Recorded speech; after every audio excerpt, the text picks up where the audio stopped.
Where are you, Damon? Could you stand up for a second? We wouldn't matter, would it? There we go. Right on.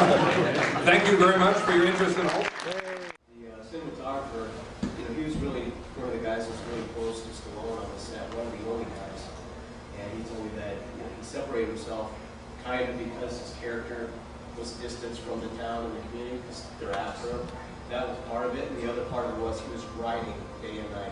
So when he's done shooting, he went back to Alexander's house, and he would just write all night long revisions and come the next day with new stuff. So he was really working his butt off on staying in character and writing the film. So it isn't that he was arrogant, it's just that he was super focused.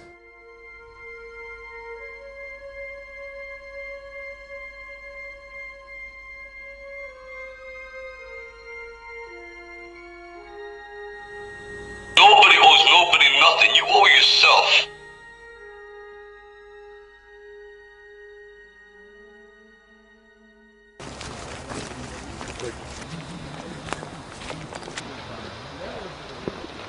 And I need Simon. Where's Simon? So she was. Hey, Simon. Okay. You're not happy you're getting killed, man. Hold on, in town, you're the law. Out here it's me. Don't push it. Don't push it, I'll give you what you won't believe. Let it go. Let it go. Yay! Well done. Did you get me in there? Thank you. Okay.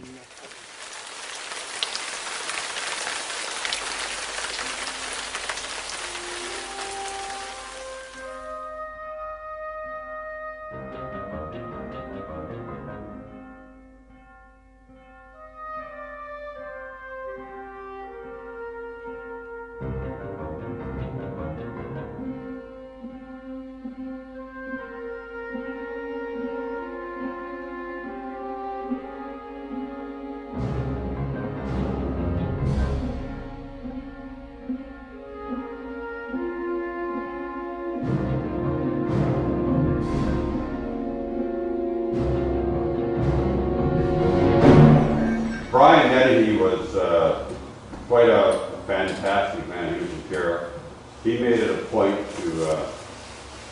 to visit just about every restaurant and go there for dinner in Hope while he was here and talk to people and do things. He made it a point also to go to pretty well every club or organization in town and say hello and do things like that. So he was quite well liked in our community because he spent the time with the people and he enjoyed people.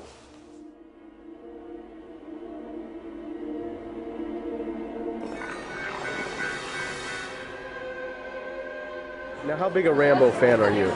I'm a fanatic because I'm from Germany and I came all the way for the third time now, and it's getting better and better every day.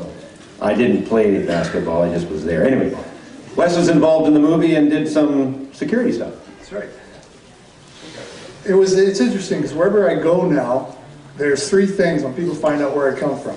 First thing is, well, we stopped and got gas in Hope. And then they'll say, oh yeah, we went to the Dairy Queen. And then it always comes out, didn't they film Rambo there? And the stories start coming. People tell you about this, friends from Sudan, Africa were telling me when they found out, they watched that when they were back home. Manute Bol's nephews, in fact, they all know about this. But the stories, you see people like, well, there's Bob Ridgway sitting there, and Bob was always around the sets, and Dick Gardner, the handful that he had just with the fire department trying to stay on top of all the explosions and stuff. The practical jokes, that's what kept the nights going, because we would sit there for hours. Sometimes it'd be 16-hour shifts. And that little entourage you talk about, we'd watch 10, 15 takes of David Caruso. He's CSI Miami. He'd get his hat slapped off about 10, 15 times by Brian Dennehy. You'd have to sit there and watch this all day. And then you came and sat in the back of the theater and watched it another 10 or 15 times. One of the sheriff says good morning in the first sequence. And Amy still, and she'll tell you the story to this date, still receives royalty checks. Yeah. About every 2 weeks. She gets and they can range, she'll tell you, they'll range anywhere from $50 to $300. And she still gets royalty checks. And I guess it'll be interesting to see her royalty checks now after the Rambo 4 movie comes out. Because of course anything that's got to do with Rambo and that's sold, she's down the line. And she just giggled every time she gets one. She goes, oh, here's another check, here's another check. I kept putting up with this home, the private home that Sylvester stayed in, was her home. And she continued to come back to her home and do cleaning and errands and things like that. So they struck up quite a friendship. So he changed the script so that she could be in the movie. And she's actually the only local resident as an extra in the movie that has a speaking line. And as an actor with a speaking line, you're entitled to royalties. And that's why she, to this day, still gets a check. And yeah, and it was because they struck up a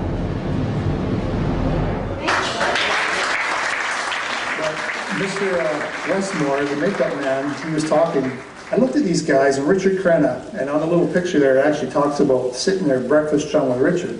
And I looked at him and I said, are you sure I'm supposed to be sitting here at breakfast with you?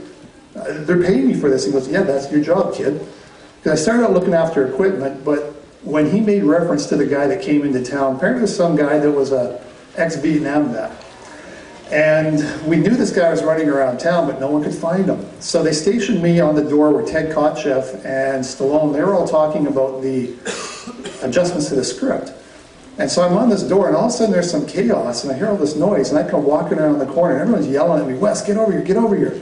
So what's going on? And here's this guy standing there, and he thinks that this is a real thing, and there's a guy that's blowing our town up, and he's here to save us. And he's an ex-Vietnam vet, and I'm looking at this guy, and they're yelling my name, so all of a sudden he figures, well, here's the security guy, so this is a guy I'm supposed to be worried about, and I'm thinking, great. So he's staring at me, and he's doing some really strange things. You know, he's breathing deep and telling me, what would you do if I, and I said, well, I would probably not be very happy. And he's breathing deep, and we're waiting for the cops to come. And the cops finally come, they pull up next to him, and I'm talking to him nice and quietly, and then quickly they open the door, and we get him in the car and get him out of here.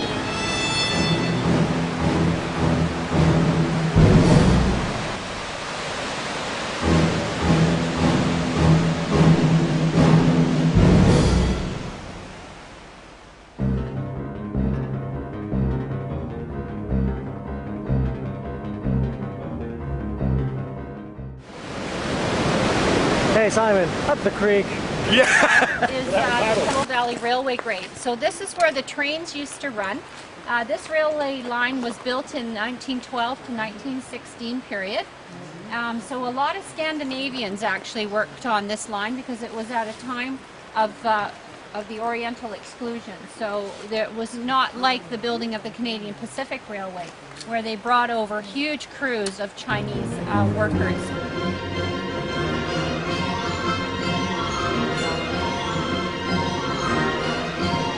Shore falling out of the helicopter into the Coquihalla River. The fall was 150 feet, and it was set up rather hurriedly. We had a weather problem, and they came in the bay and said, well, can you get it? And I said, yeah, if you can get the bag down there, I'll go for it. So we set the thing up and checked it. First time we came in to check it, it blew the bag all the way off the platform. And it's a major problem in an area of cliffs like this, and it just funnels the air right in and collapses my bag. That's when you saw the chopper had to be moving when it went on. This is unique for any stunt because it's the actual stunt that you saw me do on the way down, nobody's ever done that before. So this was a unique stunt, especially to me in this situation. It's a very unique stunt. Can you find an insurance company that will cover you on something like that? Well, luckily, before I was a stuntman, I owned 3 businesses, and I bought the kind of insurance that can't be canceled. So I got them there. And then the Screen Actors Guild, which we have to belong to, has insurance on us, and we can increase it as we want. The sergeant coordinates all the stunts for Burt Reynolds and has worked on Dukes of Hazzard and a new series Fall Guy starring Lee Majors. The fee for his afternoon... And you have to, like, a lot of people come here and they say, oh, that Canyon Gorge, I think that looks great for rock climbing. It's terrible for rock climbing. It's too brittle and it just breaks off, and it's kind of like watching an iceberg. You know how they say icebergs calve, keep shedding? And this Canyon Gorge, all these rock walls do the same thing. There's all these pieces falling off. So, you know, the way that the rocks look today. Simon! Keep your hands up.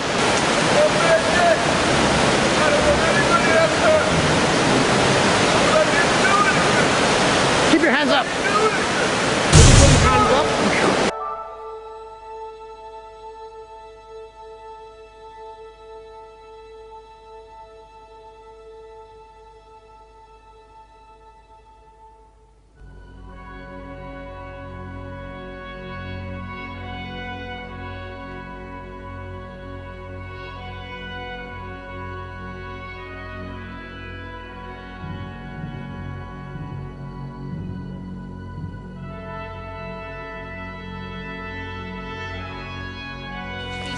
the Hudson Bay Company Trail, between the two conical hills to the Coquihalla River, and then up the north side of the Nicolum River to Skagit. And this is for driving cattle. Ah, right. Yeah. But, you know, this is England, and we're a bit reserved. We're not maybe, you know, we're seen as crazy Europeans, but I think in England it's kept behind closed doors, which is a shame because I'd like to have seen more of the guys here.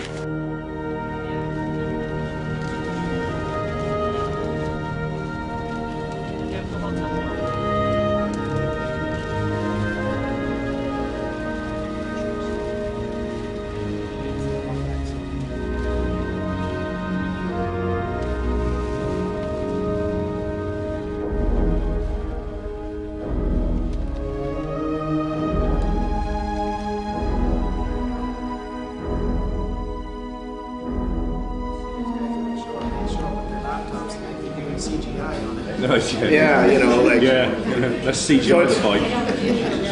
Yeah. Someone could get hurt. It's exhausting, it really is, but you know, like, that's why I'm just so glad that England was able to kind of work with people to bring this whole thing together, because this just kind of keeps the torch burning, right? Yeah, definitely, yeah. Those are the kind of impactable, that's not right enough, but those are the numbers. We've drank in hope, we've eaten in hope, I mean, we have breakfast in hope, we have dinner in hope. You've sightseen in hope. We've sightseen in hope. Yeah. No, I'm fine, thank you. These are the types of accounting numbers that the stakeholders need to hear. Like, so that when we go to council again and say, look, you know, this Rambo tourism generated $250,000 just in the community. Never mind the $500,000 worth of exposure that we got through about 15 different forms of media attention. That's true. Well, one day we'll go over there. Yeah, we'll come over. Get the guest room ready. Watch First Blood. So get all that First Blood memorabilia out of it. Oh yeah, high definition it. No, and then one with Curtis as well. I got all these, like, people I sent. You know, fans, rugby, you know, fish and chips, cup of Rosie Lee, Mary Poppins, England. I'm Gerd Ash, and this is my wife Ursula.